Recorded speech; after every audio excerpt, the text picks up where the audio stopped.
Assalamualaikum warahmatullahi wabarakatuh. Saya dari kelompok 5 jurusan 11 Sija 1 dari SMK Negeri Yogyakarta. Di sini saya akan menjelaskan tentang cara kerja alat yang kelompok kami buat. Langsung saja kita mulai. Jadi pada langkah awal kita akan mengkonfigurasi koneksi yang akan dihubungkan dengan alat ini. Caranya adalah dengan membuka panel yang terdapat di belakang ini, lalu menekan tombol reset dan kemudian dilanjutkan menekan tombol khusus yang ada di sini dengan cepat. Jadi seperti ini, lalu tekan, tahan sekitar 3 detik. Setelah itu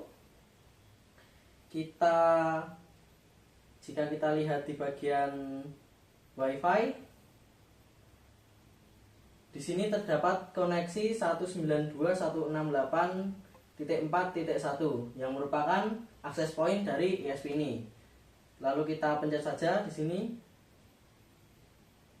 Setelah terhubung, maka kita masuk ke browser kita.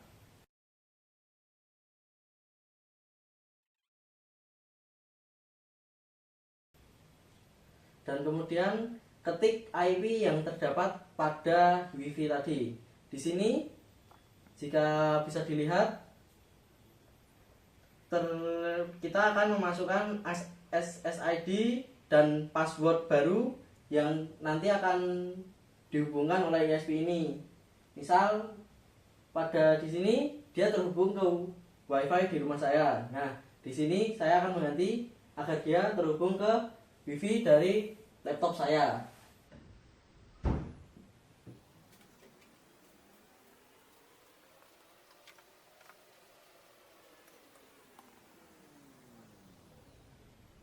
Nah, di sini untuk WiFi dari hotspot saya dengan nama SSID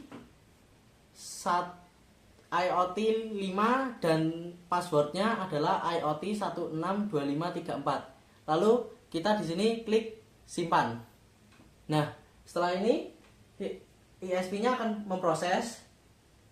Untuk menandai bahwa si ISP sudah terhubung ke hotspot, kita dapat melihat pada koneksi WiFi tadi, jika ISP-nya sudah tersambung dengan WiFi atau konektivitas dengan sesuatu, maka ISP tersebut akan mati dan tidak bisa terhubungkan. Akan mati dan berfungsi sebagai alat IoT. Nah, langsung saja saya akan mendemonstrasikan cara kerja dari alat saya setelah tadi dikonfigurasi WiFi dan passwordnya. Nah, pertama-tama saya akan mengisi pakan burungnya terlebih dahulu.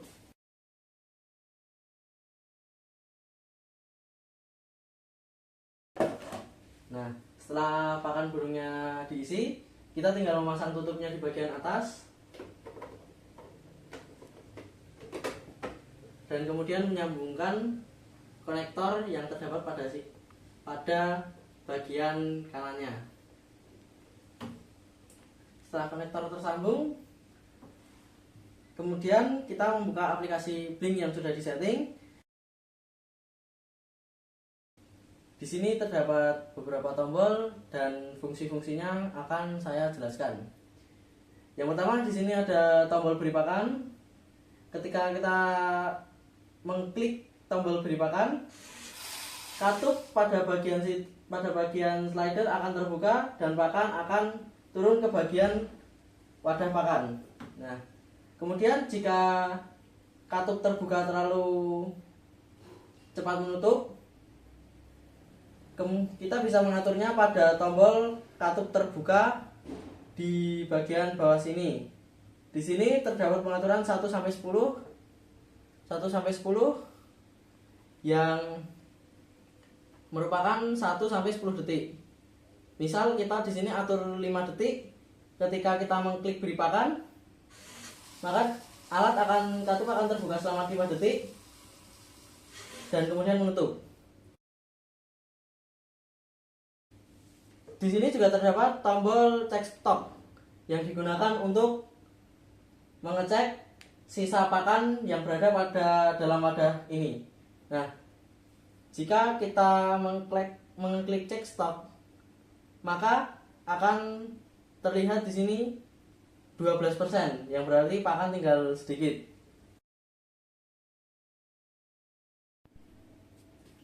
Nah, kemudian di sini ada tombol laser check. Jika kita mengaktifkan ini, maka alat mengecek apakah di wadah pakan masih penuh atau tidak dengan indikator jika laser diterima, maka pakan belum penuh. Dan jika laser tidak diterima, maka tandanya pakan penuh.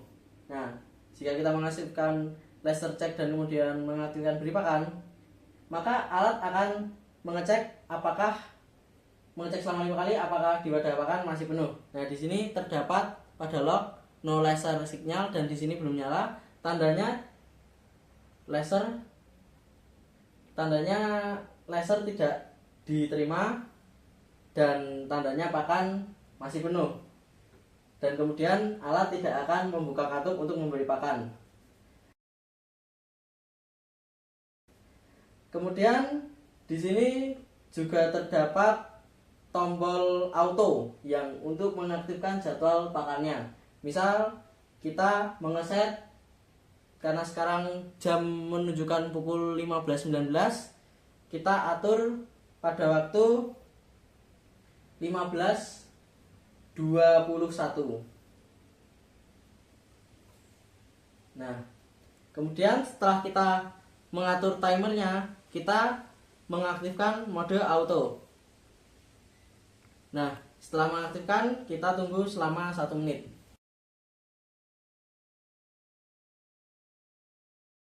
Nah, di sini sebentar lagi jam 15.21 dan sebentar lagi pakan akan memberi pakan secara otomatis. Nah, di situ pakan memberi pakan secara otomatis setelah waktu 15.21 sesuai yang disetting tadi.